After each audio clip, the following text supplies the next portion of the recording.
Hi, my name is Mr. Anderson, and I am mean to people on the internet. I always try to be very polite about it, though. I just tend to ask difficult questions and insist on the answers. Might be an occupational hazard because I am, in fact, a lawyer. On my channel, you're going to find a lot of stuff to do with debate and a lot of stuff to do with adapting some of the techniques that we use as lawyers to your own debate so that you can force the reluctant and obstreperous to face the truth. Now, I was doing a debate. I was having a conversation with a man named JimBob the other day, and I think I hurt his feelings. And I didn't really want to do that. I didn't set out to do that. But he did seem genuinely to have felt like I was a little too hard on him. Here's what he said. I know there's more feisty ones. Mr. Anderson? No, I think Mr. Anderson, I might have to get over it a little bit, but your review video was filthy business. Truly filthy business. You filthy business. You didn't grant anything. You didn't go, hey, you know what? He did have a good point that I conceded later on. No, you know what you did? You filthy lawyer. You pig. You pig. What is it? Now, debates can sometimes be sort of a macho thing, although there are often very good women debaters, but, you know, the ego gets involved and things get heated. And I tend to, when I'm debating, I tend to kind of take the approach of, look, I'm going to hit you as hard as you hit me. So, you know, if we want to do some light sparring, then that's fine. And if you go all in, then, like, you're going to get it back. And this guy, I mean, like, when we had our interaction, like, he came at me pretty hard. And so, I mean, I came at him pretty hard back, and then I made a video that sort of matched his energy. And I don't know, I think maybe it was too much. And, you know, in that regard, I am sorry. And I didn't mean to do that.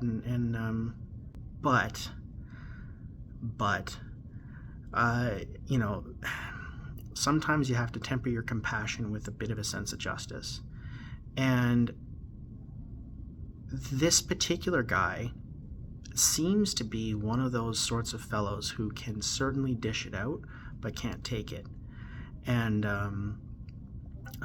you know what? I'll give you so he did a review of my review of our debate, and directly before the portion of the video where he was reviewing my interaction with him, he played a clip which he thought was so funny, and I'm just going to play for you a portion of it so that you can get a flavor of, you know, what kind of a fellow we're dealing with here. Same thing. I am forced to remain in my belief that I am unconvinced that it is a lame car.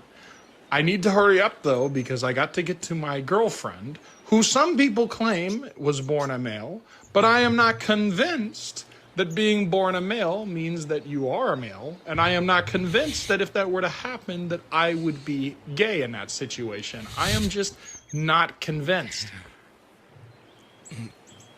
Are pre-supping me by saying that the law matters. Now, I have not agreed that the law matters, so therefore the law does not matter because I do not know for sure if I exist. Solipsism could be true.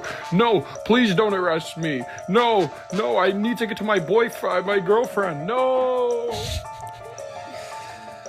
Okay, shout out to... Yo, listen to the sound of his voice. It's the voice of white supremacy and smugness. It's the voice of oppression. That's funny. Super rec. It's not corruption. It's moving matter. Oh, man. After that palate cleanser, I don't even know if I want to go over to the lawyer. Honestly. I might not.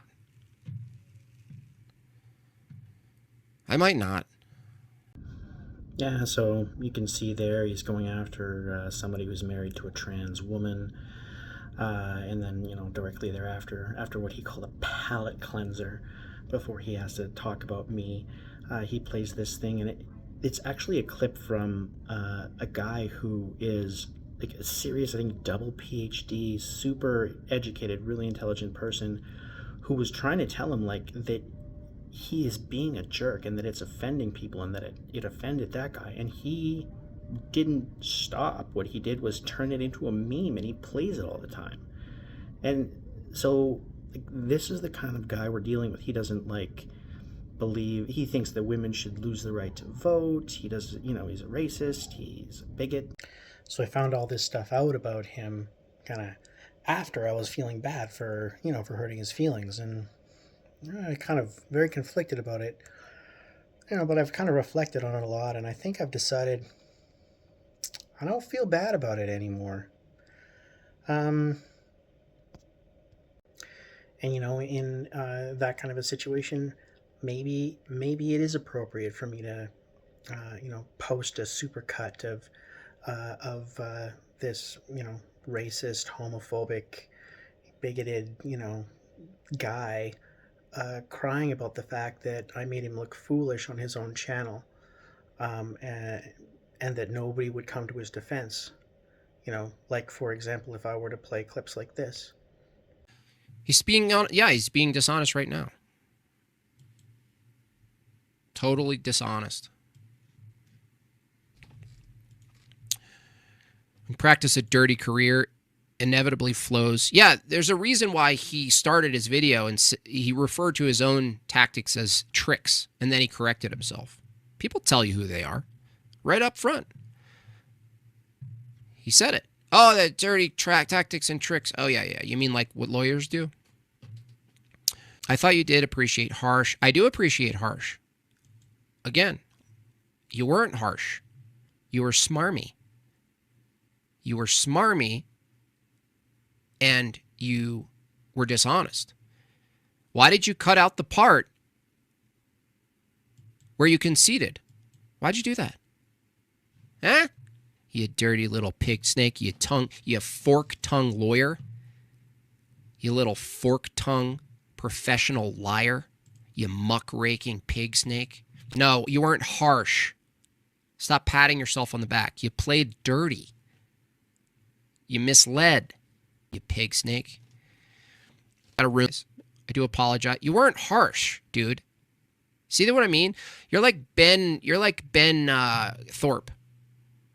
You weren't harsh.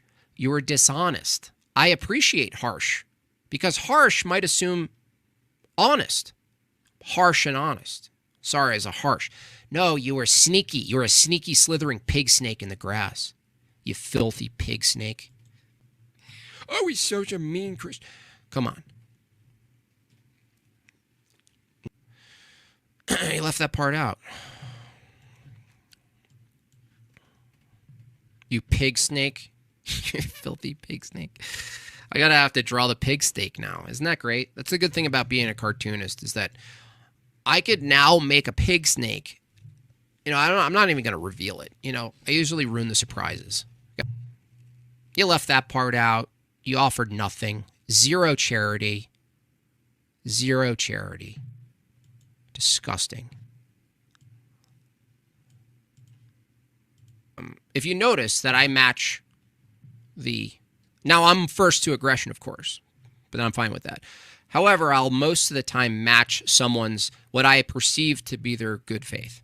If they don't, if they go off, right, and they run, the hair on my back goes up a little bit, and I go, ah!